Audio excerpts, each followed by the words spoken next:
स्वागत है आपका अपने YouTube channel knowledge and education अड्डा में। आज के इस वीडियो में हम डिस्कस करेंगे सर्कुलेटरी सिस्टम के बारे में, जिसे हम कहते हैं परिसंचरण तंत्र। दोस्तों, इसके प्रीवियस वीडियो में हमने पढ़ा था रेस्पिरेटरी सिस्टम के बारे में, जिसमें हमने ये जाना कि किस टाइप से हम ऑक्सीजन को लेते हैं और CO2 और उसके अलावा दूसरी गैसेस को बाहर निकालते हैं। अगर आपने उस वीडियो को नहीं देखा है तो आप प्लेलिस्ट में जाकर उस वीडियो को देख सकते हैं और अपने कॉन्सेप्ट को क्लियर कर सकते हैं। दोस्तों, वहाँ पर हमने देखा कि जो हमारा ब्लड है वो ऑक्सीजनेटेड हो जाता है, क्योंकि ब्लड वेसल्स ही होते हैं जो कि ऑक्सीजन को लेके जाते हैं हमारे सेल्स में, देन हमें मिलती है माइटोकॉन्ड्रिया के थ्रू एनर्जी। तो वहाँ पर जो हमारे ब्लड्स हैं उनको फैलाने का काम, उनको एक जगह से दूसरी जगह पे ले जाने का काम जो होता है वो सर्कुलेटरी सिस्टम में किया जाता है। तो सर्कुलेटरी सिस्टम होता क्या है? परिसंचरण तंत्र द्वारा शरीर में रक्त का प्रवाह होता है और ये 4 तंत्रों की सहायता से प्रवाह होता है। यानी जो ह्यूमन बॉडी होती है उसमें जो भी सर्कुलेशन होता है वो सिर्फ ब्लड के कारण ही होता है, और ब्लड ही होते हैं जो हर काम को करते हैं। जितना भी परिवहन का काम होता है दोस्तों, वो ब्लड के द्वारा ही किया जाता है। और ह्यूमन बॉडी में जो ताप का नियंत्रण भी हम किसके द्वारा करते हैं? ब्लड्स के द्वारा करते हैं। तो चलिए दोस्तों, अब हम आज का वीडियो स्टार्ट करते हैं। सबसे पहले हम देखते हैं कि सर्कुलेटरी सिस्टम ये 4 चीज़ों की सहायता से ही होता है सर्कुलेशन ह्यूमन बॉडी में। तो उनके लिए होता है रक्त यानी कि ब्लड, देन हमारे लिए हेल्पफुल होता है ब्लड वेसल्स, फिर हमारे लिए होता है हार्ट, और फिर होता है लिम्फ, जिसे हम लसिका कहते हैं। ब्लड जो होता है इसका क्या होता है? इसी का परिसंचरण होता है। ब्लड्स का ही क्या होता है? इन्हीं का सर्कुलेशन होता है। और जो सर्कुलेशन होता है वो इनके द्वारा होता है। किसके द्वारा होता है? ब्लड वेसल्स के द्वारा होता है। और ब्लड को पंप करने का काम जो है वो हार्ट करता है। और जो लिम्फ होता है उसका हम फंक्शन यहाँ पर देख लेते हैं। लिम्फ क्या करता है? ये हेल्प प्रोवाइड करता है, सहायता प्रदान करता है इस रक्त के माध्यम से यानी लिम्फ के माध्यम से क्या होता है कि O2 और CO2 तथा विभिन्न पोषक तत्वों को शरीर के एक अंग से दूसरे अंग में ले जाया जाता है, और इसमें रक्त का क्या होता है? परिसंचरण होता है। और दोस्तों, तो अब हम यहाँ पर पढ़ते हैं ब्लड के बारे में, जिसमें अक्सर लोगों का कन्फ्यूज़न हो जाती है ब्लड्स के बारे में। तो चलिए आज हम डिटेल से पढ़ते हैं। ब्लड क्या होता है? ब्लड जो है वो लाल रंग का होता है, तरल पदार्थ होता है और थोड़ा सा गाढ़ा और चिपचिपा भी होता है। ब्लड का जो pH मान होता है वो 7.4 होता है, और ये 7 से ज़्यादा है, इस वजह से ये क्या होता है? बेसिक नेचर का होता है, यानी कि क्षारीय प्रवृत्ति का होता है हमारा ब्लड।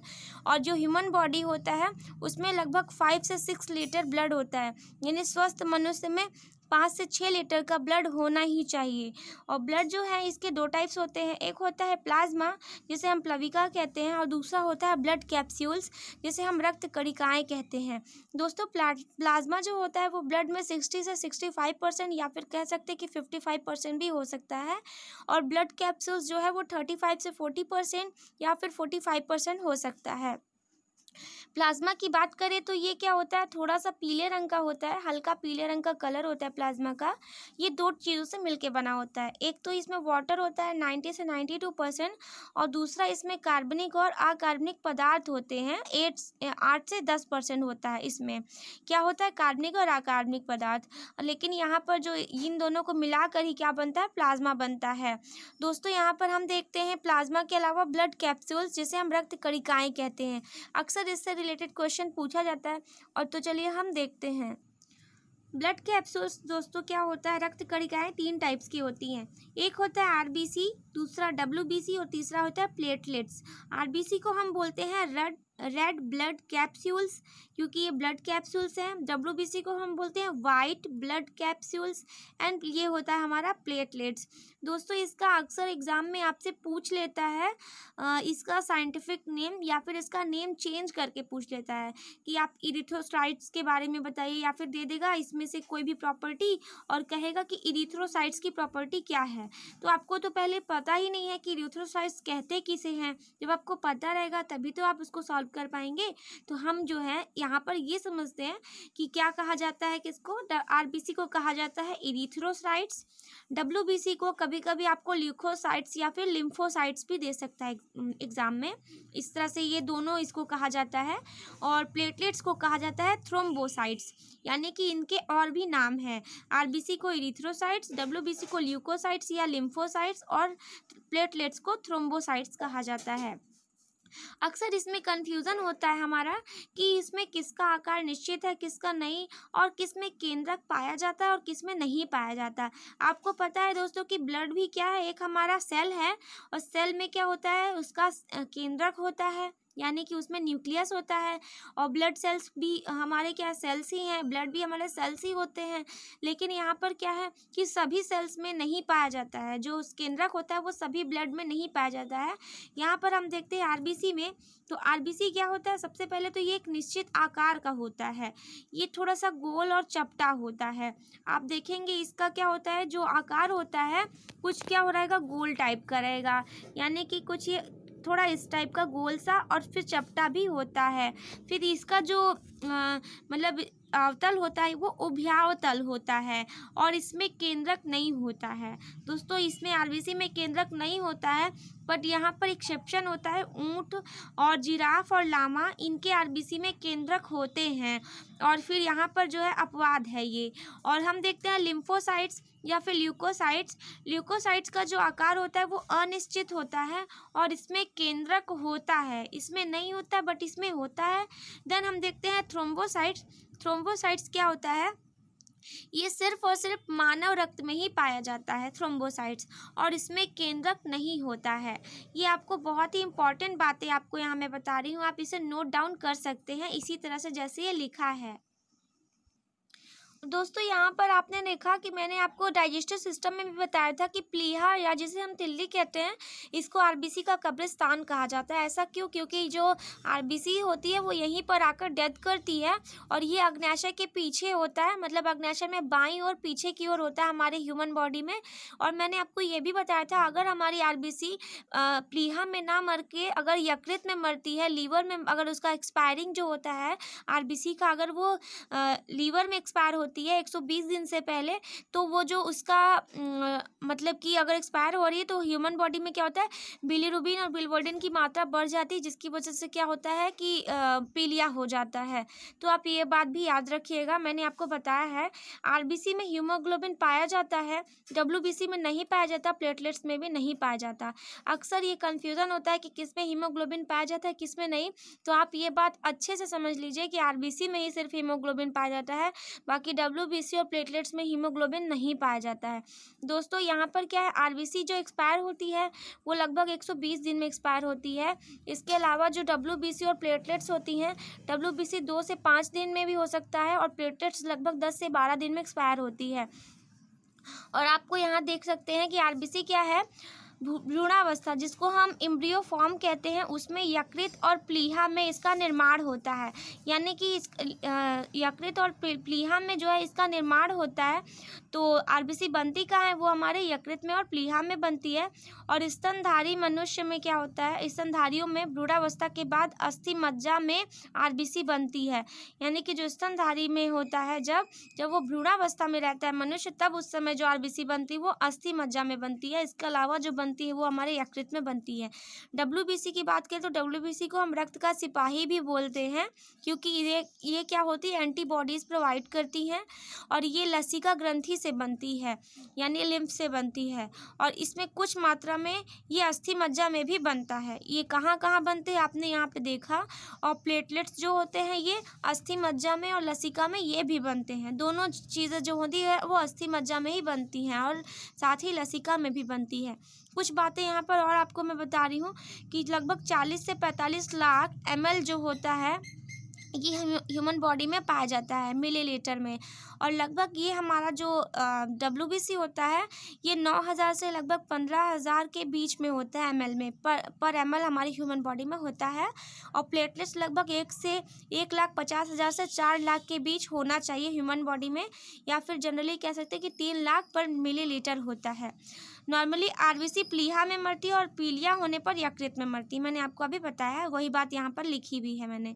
यहाँ पर आपको मैं बताती हूँ कि आरएच फैक्टर एक चीज़ होती है जिसमें क्या होता है कि ये रक्त से संबंधित होता है। अक्सर पूछ लिया जाता है आरएच फैक्टर किससे संबंधित है, तो आरएच फैक्टर जो है वो ब्लड से संबंधित है, और इसकी खोज कार्ल लैंडस्टीनर और वीवर ने की थी। यहाँ पर कार्ल लैंडस्टीनर होगा और वीनर ने की थी। दोस्तों यहाँ पर डब्ल्यूबीसी की एक और इम्पॉर्टेंट बात मैं आपको बताती हूँ। WBC क्या होता है, इसमें हीमोग्लोबिन नहीं पाया जाता है। HB मीन्स यहाँ पर हीमोग्लोबिन मैंने शॉर्टकट में लिखा है। देन यहाँ पर क्या होता है, ये दो टाइप्स के होते हैं, एक होता है ग्रेन्युलोसाइटिस और देन दूसरा होता है एग्रेन्युलोसाइटोसिस। ये जो करिकाड़ू और अकरिकाड़ू होते हैं, ये दो टाइप के होते हैं। यहाँ पर हम अकरिकाड़ू को देखेंगे, इसमें क्या होता है, इसमें लिम्फोसाइट्स और मोनोसाइट्स होते हैं ये WBC में, और यही जो होता है बैक्टीरिया और वायरस से लड़ता है और ह्यूमन बॉडी की रक्षा करता है। लिम्फोसाइट्स एंटीबॉडी के निर्माण में भी सहायक होता है। जैसे आप आजकल देख रहे हैं कोरोना वायरस जो है, उससे लड़ने के लिए हेल्पफुल जो है वो ह्यूमन बॉडी में ही प्लेटलेट्स और WBC रिस्पॉन्सिबल होते हैं। तो यहाँ पर आप देख रहे हैं कि जो मोनोसाइट्स होता है ये सबसे बड़ी WBC होती है और लिम्फोसाइट्स जो होती है सबसे छोटी WBC है। दोस्तों एक और इम्पॉर्टेंट बात मैं आपको बताना चाहती हूँ कि लिम्फोसाइट जो होता है वो कई टाइप का होता है, T1, T2, T3, T4, T12 तक हो सकता है। तो T4 लिम्फोसाइट्स ऐसा होता है जिस पर HIV के वायरस क्या करते हैं, अटैक करते हैं, क्योंकि यही एक लिम्फोसाइट्स होता है जो ह्यूमन बॉडी में बहुत ज़्यादा एंटीबॉडी प्रोवाइड करता है और रोगों से लड़ने के लिए क्षमता प्रदान करता है। लेकिन HIV का वायरस जब इस पर अटैक कर देता है तो ह्यूमन बॉडी में क्या होता है, HIV वायरस एंटर करने की वजह से उसमें रोगों से लड़ने की क्षमता खत्म हो जाती है और मनुष्य की क्या हो सकती है, किसी भी बीमारी से डेथ हो जाती है। अब हम बात करेंगे यहाँ पर ब्लड वेसल। मेन आज हमारा यही टॉपिक है, रक्त वाहिनियाँ। ब्लड वेसल्स जो होती हैं दोस्तों, यहाँ पर क्या है, ब्लड वेसल्स दो टाइप्स की होती है, आर्टरी और वेन्स। ये इन्हीं दोनों की वजह से ही हार्ट में ब्लड फ्लो होता है। दोस्तों हार्ट का जो भार होता है वो लगभग हमारा 300 ग्राम का होता है। 300 ग्राम का जो हार्ट है वो हमारा होता है, जनरली होना चाहिए ह्यूमन बॉडी में। और आपको पहले हार्ट पर आने से पहले मैं आपको ये चीज़ बताना चाहूँगी कि आर्टरी जो होती है, जिसे हम धमनी कहते हैं, इसमें प्योर ब्लड फ्लो होता है। वेन्स जो होती हैं इसमें इम्प्योर ब्लड फ्लो होता है। वेन्स जिसे हम सिराएं बोलते हैं। आप दोस्तों इस टॉपिक को बहुत ही ध्यान से समझिए, मैं जैसा समझा रही हूँ आप उसको एक बार देख लेंगे तो आपको पूरा कॉन्सेप्ट क्लियर हो जाएगा।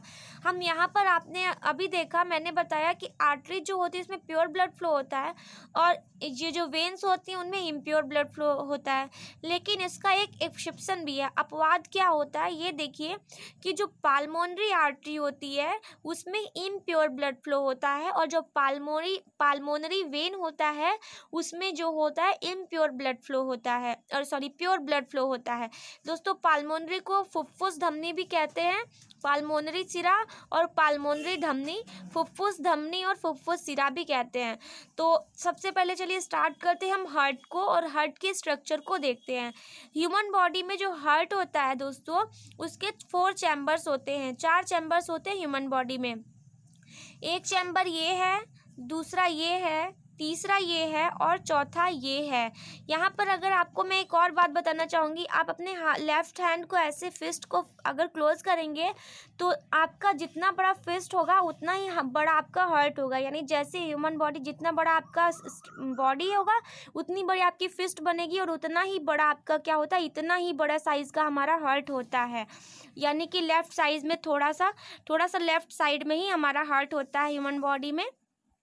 और इसके 4 पार्ट्स होते हैं जिसको हम हिंदी में बोलेंगे तो बायां अलिंद और बायां निलय होता है, और इधर बोलेंगे तो बायां अलिंद और बायां निलय। इधर दायां अलिंद दायां निलय होता है, इधर बायां अलिंद बायां निलय होता है। यहाँ पर आप क्या होता है कि सीधा होकर के अगर देखेंगे, जैसे सामने से देखेंगे तो ये हमारा राइट होगा, ये लेफ्ट होगा। तो आप यहाँ पर कॉपी के साइड में नहीं बल्कि अपना फेस इधर साइड में करके देखेंगे तो ये आपका राइट रहेगा, ये आपका लेफ्ट रहेगा। फिर आप क्या देखेंगे कि ये हमारा राइट आर्ट्रियम होता है, ये हमारा राइट वेंट्रिकल है, ये हमारा लेफ्ट आर्ट्रियम है और ये हमारा लेफ्ट वेंट्रिकल है। हिंदी में अगर आप इसको समझना चाहेंगे तो आप इसको एक ट्रिक से समझ सकते हैं, नी से निलय, निलय मतलब नीचे, जो कि नीचे होता है। यानी दोनों निलय जो होते हैं वो नीचे होते हैं, नी नीचे, निलय नीचे। कॉन्सेप्ट को आप कोरिलेट करके पढ़िए तो ज़्यादा समझ में आएगा। निलय मतलब नीचे, यानी कि जो हमारे वेंट्रिकल्स होते हैं वो नीचे होते हैं। और यहाँ पर भी आप देख रहे हैं वेन में न आ रहा है, न मतलब नीचे, और आर्ट्रियम में आ रहा है, आ यानी कि ऊपर, अलिंद ऊपर, यानी कि जो आर्ट्रियम या अलिंद होता है वो ऊपर होता है, या फिर वेंट्रिकल या निलय जो होता है वो नीचे होता है। तो आप यहाँ पर इसको समझ सकते हैं। तो यही 4 चैम्बर्स होते हैं ह्यूमन बॉडी में। इसके अलावा जो है सबके अलग अलग चैम्बर्स होते हैं। कॉकरोच जो होता है उसमें 16 चैम्बर्स होते हैं। इसके अलावा जो फ्रॉग होता है, मेढक में 3 चैम्बर्स होते हैं।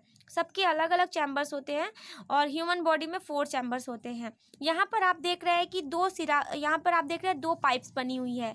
ये 2 पाइप्स बनी है, इसको बोलते हैं हम सुपीरियर वेना कावा, इसको बोलते हैं इन्फीरियर वेना कावा। नीचे वाले को बोलते हैं इन्फीरियर वेना कावा, ऊपर वाले को बोलते हैं सुपीरियर वेना कावा। इसे बोलते हैं हम लोग उच्च सिरा, और इसे बोलते हैं निम्न सिरा। ये हमारी क्या होती है, मेन वेन होती है, मुख्य सिरा यही होता है। और वेन में आपको अभी पता है कि इम्प्योर ब्लड्स फ्लो करते हैं। और फिर यहाँ पर आप देख रहे हैं कि कुछ दरवाजे के टाइप का दिख रहा है, इसे हम बोलते हैं त्रिवलन कपाट, यानी ट्राइसेप्टम वॉल, या फिर इसको हम लोग ट्राइकस्पिड वॉल्व भी बोलते हैं। और यहाँ पर आप जो देख रहे हैं बीच में यहाँ पर आपको सेप्टम दिख रही है, इसे हम वॉल बोलते हैं, ये दीवार का काम करती है। और यहाँ पर आप देख रहे हैं इधर साइड में भी एक वॉल दरवाजे के टाइप का दिख रहा है, इसे हम बोलते हैं द्विवलन कपाट या डाइसेप्टम वॉल्व या डाइकस्पिड वॉल्व भी बोलते हैं। यहाँ पर आप देख रहे हैं कि ये आपको फुफ्फुस धमनी यानी कि पाल्मोनरी आर्टरी दिख रही है। और अभी मैंने आपको बताया कि पाल्मोनरी क्या है, अपवाद है। पाल्मोनरी आर्टरी में कैसा ब्लड फ्लो होता है, अशुद्ध रुधिर होता है। और यहाँ पर जो है वो एरोटा है मुख्य धमनी, जिसमें शुद्ध रुधिर फ्लो होता है। और यहाँ पर फुफ्फुस सिरा है, और आपको पता है फुफ्फुस सिरा यानी कि पाल्मोनरी वेन में क्या होता है, शुद्ध रुधिर होता है, यानी कि प्योर ब्लड होता है। दोस्तों, प्योर और इम्प्योर क्यों कहते हैं? क्या उसमें कुछ गंदगी मिल जाती है इसलिए बोलते हैं? तो ऐसा नहीं है। प्योर इसलिए बोलते हैं क्योंकि ये जो ब्लड होता है वो ऑक्सीजनेटेड ब्लड है। आप जो देख रहे हैं ये रेड कलर का मैंने दिखाया यहाँ पे, दिस इज ऑक्सीजनेटेड ब्लड। जब इसमें हीमोग्लोबिन मिल जाएगा, हीमोग्लोबिन के साथ ऑक्सीजन मिक्स हो जाएगा, देन ये हमारा क्या हो जाएगा, प्योर ब्लड हो जाएगा। और यहाँ पर जो आप देख रहे हैं ये हमारा क्या है, ये जो ब्लू कलर्स का आप देख रहे हैं, दिस इज डीऑक्सीजनेटेड ब्लड। और यही डीऑक्सीजनेटेड ब्लड जो है इसमें क्या है, कार्बन डाइऑक्साइड है, जो कि अभी आपने इसके प्रीवियस वीडियो में देखा है, जो जाता है कहाँ पर, हमारे लंग्स में, जिसको हम क्या करते हैं, प्योर करते हैं, और उसमें ऑक्सीजन को क्या करते हैं, उसके साथ बांध दिया जाता है हीमोग्लोबिन के साथ। यहाँ हीमोग्लोबिन ऑक्सीजन दोनों मिक्स हो जाते हैं, फिर यही प्योर ब्लड आता है हमारे यहाँ पर, जिसे हम कहते हैं पाल्मोनरी वेन में। तो चलिए हम पहले आप हार्ट को समझते हैं। हार्ट को हम लोग जनरली दोस्तों बोलते हैं कि इसमें धक धक की आवाज़ आती है, बट इसमें धक धक की आवाज़ नहीं आती, इसमें लब डब की आवाज़ आती है। यहाँ पर आप देखेंगे कि लब डब की आवाज़ आती क्यों है। तो चलिए हम स्टार्ट करते हैं। सबसे पहले क्या होता है कि यहाँ पर जो हमारा सुपीरियर वेना कावा और इन्फीरियर वेना कावा क्या करते हैं, सुपीरियर वेना कावा हमारी बॉडी के ऊपर के भागों से जो भी हमारा इम्प्योर ब्लड है वो लेकर आता है। देन इन्फीरियर वेना कावा हमारे नीचे के पार्ट से जितने भी इम्प्योर ब्लड होते हैं पैर वगैरह से, वो यहाँ से लेकर आता है। देन यहाँ पर जो ये दरवाज़ा है ना, ये खटाक से खुलता है, और खटाक से खुलेगा तो लब की आवाज़ आती है। और जैसे यहाँ पर क्या होता है कि दरवाज़ा जो खुलता है बहुत तेज़ी से खुलता है, और ये जो दरवाज़ा है इसका ये काम होता है कि यहाँ पर जो राइट आर्टरी में ब्लड आया वो सिर्फ अंदर आ सकता है, और इस दरवाजे से बाहर नहीं जा सकता। इस दरवाजे की यही क्वालिटी होती है इस वॉल्व की। इस वॉल्व में यही होता है कि दरवाजे से आया ब्लड, और फिर उसके बाद यहाँ से क्या हुआ, निकल गया, और फिर मतलब अंदर आ गया, बाहर नहीं जा सकता। तुरंत डब की आवाज़ आती है, फिर दरवाज़ा बंद होता है। तो इस तरह से लब डब करता है। और फिर यहाँ पर क्या है कि जैसे ही यहाँ ब्लड आया तो यहाँ पर पंपिंग की जाती है, और पंपिंग जैसे ही होती है तो यहाँ से ब्लड निकल गया इम्प्योर ब्लड, जिसे हम कहते हैं फुफ्फुस धमनी, जिसे हम इम्प्योर ब्लड जो है ये फुफ्फुस धमनी में फ्लो होती है, क्योंकि प्योर जो होती है वो केवल धमनी में होती है, बट अगर इम्प्योर ब्लड कहें तो पाल्मोनरी आर्टरी में इम्प्योर ब्लड फ्लो होता है। फिर ये फेफड़े में अशुद्ध रुधिर जाता है। अशुद्ध इसलिए बोलते हैं इम्प्योर क्योंकि ये डीऑक्सीजनेटेड ब्लड है, इसमें अभी क्या है, इसमें CO2 है। अभी आपको पता है ये फेफड़े में जाएगा, लंग्स में जाएगा, फिर प्योर होगा। देन ये ब्लड प्योर होने के बाद आता है यहाँ पर पाल्मोनरी वेन में, जहाँ पर क्या है, पाल्मोनरी वेन में भी आप देख रहे हैं जैसे ही ब्लड आया देन यहाँ पर भी आप देखेंगे दरवाज़ा खटाक से खुलता है, देन आवाज़ होती है लब की, और फिर जैसे ही ब्लड अंदर गया फिर आया डब की आवाज़ हुई, और लब डब यहाँ पे भी बोलता है। और फिर यहाँ पर जैसे ही ब्लड आया और फिर ये दरवाज़ा बंद हुआ, देन यहाँ पर पंपिंग हुई, और यही प्योर ब्लड जो है हमारे मुख्य महाधमनी जिसे हम एरोटा बोलते हैं या दैहिक महाधमनी बोलते हैं, इसके थ्रू पूरी बॉडी में प्योर ब्लड फ्लो होता है। और यही रिस्पॉन्सिबल होता है ताप नियंत्रण वगैरह करने में, जितना भी ह्यूमन बॉडी में ऑक्सीजन, कार्बन डाइऑक्साइड, इन सभी का परिवहन यानी कि ट्रांसपोर्टेशन का काम जो है वो ब्लड ही करता है। आप देख रहे हैं यहाँ पे क्या कर रहा है, ब्लड ही जा रहा है CO2 को लेकर, और यहाँ पर ऑक्सीजन को लेकर भी कौन आ रहा है, ब्लड ही तो आ रहा है। और यही ऑक्सीजन जो है हमारे ह्यूमन बॉडी में सेल्स से क्या करते हैं, माइटोकॉन्ड्रिया से एनर्जी को प्रोवाइड करते हैं, एनर्जी हमें मिलती है। दोस्तों यहाँ पर एक बात और आपको मैं बताना चाहूँगी कि ये जो लब डब होता है, लब की जो आवाज़ होती है वो लॉन्ग ड्यूरेशन की वजह से होता है, थोड़ा लंबा समय तक होता है, इसकी वजह से इसका जो साउंड होता है वो स्लो होता है। और डब की जो आवाज़ होती है वो शॉर्ट ड्यूरेशन तक होता है, और इसकी आवाज़ जो होती है वो बहुत ही तेज़ होती है। तो आप अगर ध्यान से अपने हार्ट की आवाज़ को सुनेंगे तो आपको लब डब सुनाई देगा, जिसे हम नॉर्मली कहते हैं कि धक धक बोल रहा है। और ह्यूमन बॉडी में यहाँ पर जो बीच में वॉल्व होता है ये हेल्पफुल होता है कि इसका ब्लड इसमें ना जाए, और साथ ही यहाँ पर जो यहाँ पर जो ट्राइकस्पिड और ट्राइकस्पिड वॉल्व होते हैं ये दोनों भी रिस्पॉन्सिबल होते हैं ताकि इम्प्योर ब्लड जो है वो बाहर ना निकले और प्योर ब्लड ही सिर्फ केवल पूरी बॉडी में फ्लो हो, और इम्प्योर ब्लड वो भी वेंस के थ्रू ही निकले। तो आपने यहाँ पर बहुत ही क्लियरली समझा होगा कि पाल्मोनरी आर्टरी में इम्प्योर ब्लड जा रहा है जो कि फेफड़े से शुद्ध होने के लिए जा रहा है। फिर यहीं पे शुद्ध रुधिर फेफड़े से आया, देन यहाँ पर पाल्मोनरी वेन से आया, फिर यही वेन से क्या होगा यहाँ पर एंटर किया, फिर यहाँ पंप हुआ, पंप होकर के पूरी बॉडी में एरोटा के थ्रू क्या हुआ, ब्लड फ्लो हो रहा है, प्योर ब्लड जो कि ऑक्सीजनेटेड ब्लड है। फिर यहाँ पर आपको एक चीज़ और मैं इंपॉर्टेंट बताना चाहूँगी, हार्ट के साउंड को रिकॉर्ड करने वाली मशीन को हम स्टेथोस्कोप कहते हैं। जनरली आपने डॉक्टरों को देखा होगा, हम कहते हैं डॉक्टर ने आला लगाया है, तो आला जो है वो हमारी भाषा है, बट उसका जो हमारा नेमिंग होता है वो स्टेथोस्कोप होता है। क्या बोलते हैं उसको, स्टेथोस्कोप। हार्ट की जांच जो होती है वो इलेक्ट्रोकार्डियोग्राम से करते हैं, और हार्ट की धड़कन का जो नियंत्रक होता है वो पेस मेकर होता है। तो ये क्या है, हार्ट से रिलेटेड कुछ पॉइंट्स हैं दोस्तों। तो ये था हमारा आज का वीडियो पूरा। हमने आज यहाँ पर किस तरह से ब्लड पढ़ा, और ब्लड के वजह से ही ट्रांसपोर्टेशन होता है ह्यूमन बॉडी में, परिसंचरण होता है, तो सर्कुलेशन होता है। तो यहाँ पर हमने सब चीज़ों का डिस्कशन किया है। आपको हमारा ये वीडियो कैसा लगा आप ज़रूर बताइएगा, और हमारे चैनल को लाइक शेयर सब्सक्राइब जरूर कीजिए, और वीडियो को पूरा देखिए दोस्तों। यहाँ पर क्या है, आप पूरा देखेंगे तभी आपका कॉन्सेप्ट क्लियर होगा, क्योंकि ये बायो है, और बायो में एक पॉइंट भी अगर कहीं से छूट गया तो हमें समझ में नहीं आएगा। तो और खासकर साइंस में तो हमें पूरा समझना ही पड़ता है। साइंस और मैथ्स ऐसे सब्जेक्ट होते हैं, अगर हम बीच में थोड़ा भी छोड़ दिए तो हमें समझ में नहीं आएगा। तो दोस्तों आज का वीडियो यहीं पे समाप्त होता है। धन्यवाद।